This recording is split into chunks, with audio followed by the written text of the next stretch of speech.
I'm calling the meeting into order. The time is 12:03, and we will start with the appointing our chair for today's meeting. So be it resolved that the members rectify Titus Georgie as the meeting chair. I need a mover. Thank you, Sanchit. Second. Thank you, Navjot. So any objections? Okay, I see none. So we appoint Titus as our chair today by unanimous consent. Thank you, everyone. Yeah, go ahead. Hi, everybody. Pleased to see all of you out here today. I'm Titus Gregory, chair of this meeting, and I'm the external chair of the board of directors of the Capilano Students Union. I'll begin by explaining the meeting rules for just a second here. Capilano Students Union is a not-for-profit organization. It is distinct from the university itself. The members of the CSU consist of all students at Capilano University. And so if you are a student, you are a member of the CSU, and you have the right to vote and to participate in debate at general meetings of the CSU and participate in elections as well. So we unfortunately do not have a quorum. A quorum for this meeting is 75 people. For this reason, we will not be able to consider the motion that is on the agenda to amend the bylaws of the CSU. But we will be able to go through the other items on the agenda, namely budget update and semi-annual report of the board of directors. Anyone has the right to participate. If you wish to speak, please raise your hand, and I'll recognize you in order, giving priority to those who have not yet spoken in debate on the particular item on the agenda. If you have a question concerning the meeting procedure, you can also ask me the question, and I'll be happy to answer. Are there any questions at the present time? Seeing none. We're going to start with approval of the agenda. Is there a motion to approve the agenda of this special semi-annual general meeting? Moved Borowicz. Oh, I'm sorry, P. McMurtry. Goodness gracious. Who is the seconder? Navjot Buttar. Thank you. A discussion? Seeing none. All in favor, please raise your hands. Or your voting cards, I should say. And all opposed? Motion carried. Okay, now we have presentation of the budget update. Our illustrious Executive Director, Christopher Giordat, will be presenting a budget update. Great. Hi, everybody. My name's Chris. He, him pronouns for me. I am the CSU's Executive Director. So I work with our staff team to implement the instructions and policies of your elected Board of Directors. We also provide support and accounting and reporting and analysis of the CSU's finances. So I'm going to be giving you a brief update you folks should all have received, and if not, I can get my colleagues to pass them from the table at the front. Our statement of financial position and statement of operations, unaudited for the first half of the fiscal year, so that's for the period concluding on November 30th, 2024, so the first 2 quarters. This year is unusual for the CSU because a year for us this time around is 15 months long. The board recently approved a change to the CSU's fiscal year. So our next fiscal year is actually going to start on September 1st instead of June 1st, as it has in the past. This change has been made for a couple of reasons, one of which is to address how disempowered a new board of directors can feel when they take office on June 1st and realize that the fiscal year also started on June 1st and they are handed a budget that was approved by their predecessors and are then constrained by those resources for their planning. Doesn't make the most sense from a strategy perspective for energetic new student leadership. So that cycle has been changed so that when the board takes office on June 1st, they will be able to set their priorities and strategies for the year, and we can then develop a budget for the fiscal year that starts on September 1st that actually includes the resources in order to pursue those things. So that's why this is a little bit unusual this year. Ordinarily, at our semi-annual general meeting, we would present, or in the past, we've present an approved budget for the next fiscal year. We're changing this to reporting on a mid-year basis for how we're doing in the current fiscal year because it is too early to approve a budget for September. So that will never be ready for an SAGM. So we've changed how we do our reporting here. So in terms of our statement of operations, our total fees collected up until November 30th are $2.8 million. A lot of that is the health and dental fee and the building fee. So the health and dental fee by itself was about $890,000. That revenue is used to pay the premiums for the student health and dental plan that full-time students receive through student care, or for which part-time students can self-enroll. That plan has also, starting this fiscal year, received a number of plan enhancements. Folks will have noticed during the opt-out period for the first time that you also now have the option to downgrade to basic coverage in order to save a few dollars on your student fees as well. Folks can also, just as a reminder for the health and dental plan and where all of that money is going, folks can also self-enroll dependents. So that's something to bear in mind. There is the option to add family coverage to your plan for an additional fee. So the health and dental fund and the building fund, between the two of them, are over half of those fees collected. The building fund, of course, being used to accumulate capital for the construction of a building on the North Vancouver campus. So that's why that number is so high. Expenses so far for the year at the midway point were just over $1 million. All of our budget tracking shows that for everything, including wages and benefits, that is about on track for where we should be, really close to 50%, within 1 percentage point of expenses for 50% of the way through the fiscal year. So that's a very healthy financial position. In terms of our overall financial position as an organization, the CSU has about $11.2 million in net assets. That's our total fund balances. So $13.4 million in assets, and then about $2.2 million in liabilities. Some of that is the prepaid lease for this space that we're sitting in right here. That's a significant part of it, and then other deferred revenue like vacation accruals and things like that that have not yet been paid, or revenue that hasn't yet been earned because the semesters don't align with the fiscal year. So all in all, we're in a healthy financial position based on the review that our Finance and Audit Committee and the board have done with the second quarter financial statements. This is not an audited financial statement. We only audit once a year, so you folks will receive that fuller presentation, including a report from the auditor at our fall annual general meeting in fall 2025. Happy to take any questions folks have about our finances.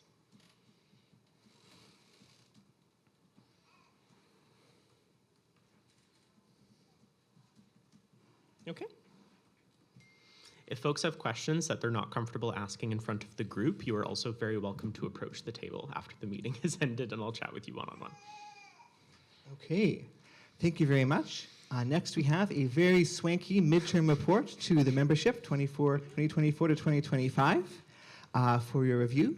And I'll pass the floor over to President Barr. If you have any remarks to make concerning the report. Okay, thank you, Titus. So for our semi-annual report, I would like to mention some few important things that we were advocating for last year. One of the most important thing was transit. So we were advocating to have direct connections to our university. One is from Metrotown. Most of the students come from Burnaby, Surrey, and New West area, and the other one is from Park Royal. This for the students who stay at North and West Shore, so they don't have to wait in long lines to changing the bus at Phibbs Exchange, so they can just get off directly to the university. Other few things we were working on as one of the important things is for international student. We are continues advocating with the CIE to change the appointment system for immigration advising, and we are advocating to hire full-time immigration advisors. So students can go in anytime and ask any questions if they have, and hopefully we'll get that soon. Apart from that, if we talk about events, we also had a major focus on organizing different events on campus and off campus this year to make student life more fun here. And we were organizing trips this year we organized like every semester, and we were this March we're having a trip to Whistler. Another key things which is a really important thing which is going on right now is the tuition increase, which university is proposing 5% for returning international students. So we are advocating to keep that to 2% as same every year, and to not bump it up to 5%. We had a meeting last month with the Minister of Post-Secondary Education and Future Skills, Annie Kang. So we discussed how government will help and what are their plans to provide more funding to post-secondary education so they can take some burden off, and the university will not be forced to increase tuition fees for international student, as there is a rule for domestic students, so they can't increase much for them, but there is no rule for international students.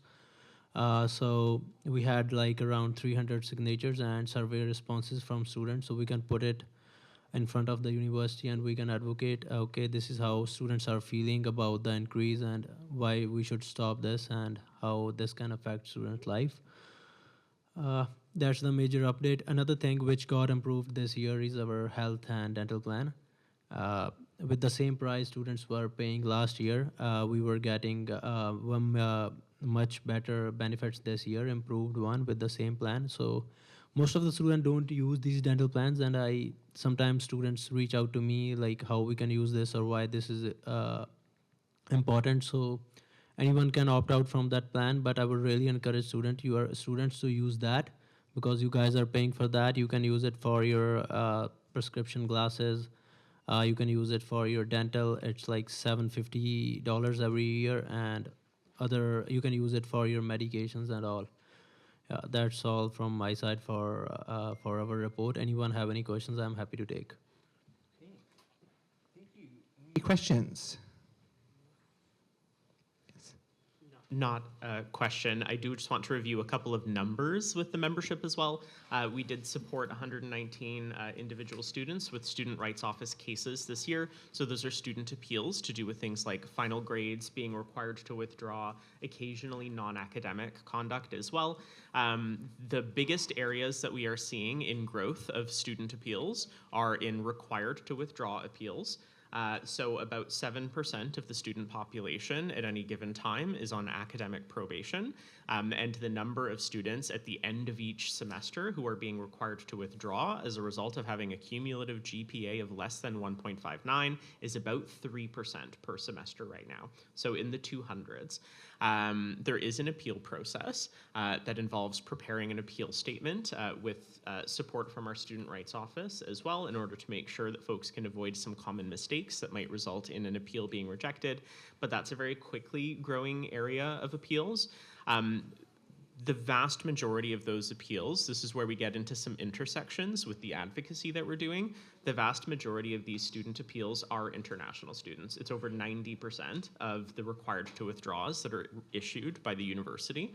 And we know anecdotally from a number of these students that missing classes is often due to employment commitments, especially for employers who are offering cash jobs where the student is already putting them in a vulnerable position and doesn't want to, make their employer angry because they would have no employment protections working a cash job. So there's lots of intersections here in terms of some of the socioeconomic pressures on international students. And we know that that's contributing to the high percentage of RTWs compared to the rest of the student population. The other hugely growing area of academic appeals that the CSU is doing some work to figure out how we can improve awareness of this and of student rights and responsibilities as well is on academic integrity appeals. The number of appeals that we're receiving from students who are engaging in misuse of AI language models for papers or to analyze assignments is really high right now. So we're also finding that we're spending more time through the Student Rights Office on those appeals as well. I do want to mention for numbers, in case folks have not heard of the Device Doctor program, one of our colleagues at Member Services actually provides repairs of mobile phones and laptops and tablets for students for only the cost of parts, usually subsidized as well, especially if it's a student's first repair. We resolved over 245 cases in the 2024 calendar year. So that's a lot of replaced or screen repaired phones. We also, if you know of anyone who is experiencing extreme financial need and doesn't have access to the technology that they need to succeed academically, like writing papers, like doing online exams, please direct them to us. We actually issued over 30 free devices in 2024 through a partnership with the Computer for Schools program. So we buy those at an extreme discount using funds that our board approves for us to do this. And all 30 of those devices were given to those students completely free, not loaner laptops, like fully, here you go. Now I want to offer the caveat. These are free laptops that are for academic support. They're not fantastic. They're not going to run like Fortnite on 60, FPS or anything like that, but they will allow a student to make it through their program. So a really important resource. If you know of anyone who would benefit, please point them to us. We're able to do that confidentially and anonymously with them. Just one more. Thank you. Yeah. Another thing I want to share, which I'm really happy about. So we were advocating 24-hour library access to student during the final exam period. So we got feedback from the university for that, and hopefully we are in conversations from next fall when we have student housing on campus, so university can justify the staff and fund they will allocate to the 24-hour opening of library. So hopefully next fall we will have 24-hour library access to students during final exam period. It will help some students a lot, keeping in mind how things are, inflation and everything. Most of the students lived in shared spaces, so they don't have a good space to study overnight or something, so that will be a great help to those students, yeah. Great, thank you. Any questions at the present time? Seeing none, okay. A reminder that the nominations for the CSU annual election is now closed. The all candidates orientation is taking place tomorrow. It is a mandatory orientation. You are permitted to start campaigning once the orientation is completed. If you attended. If you attend the orientation. Then we have candidate forums on March 4 and March 6.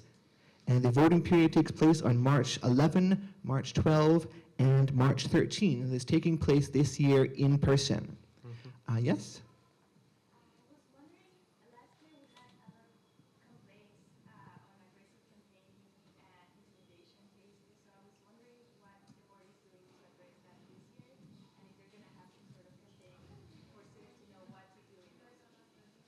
Okay.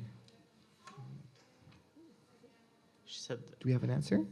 so I know, Laura, that you said that that was a question for the board. I'll pass it over to Angit in a moment to respond on behalf of student leadership. On the staff side, Kalpana Solanki is our new elections administrator this year. She has been fully briefed on some of the experiences of past elections, on the history of past elections, and I know she understands the importance of ensuring that students have confidence in the election process, in particular in terms of the conduct of candidates and the integrity of the voting process. So I'm not going to fully explain all of the approaches in order to avoid painting a roadmap on how to avoid those internal controls for prospective candidates, but I can say that the elections administrator is well aware of the challenges and will be bringing that approach to how complaints are adjudicated. Thank you. Any additional comments?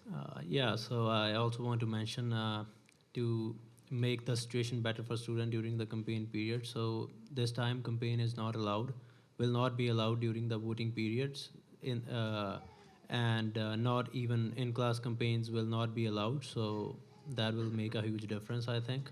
And let's see, we'll get the results after the elections. Okay. Further questions? Okay, thank you. In that case, is there any other business? Is there a motion to adjourn? Quatra, seconded by Murtry. Discussion?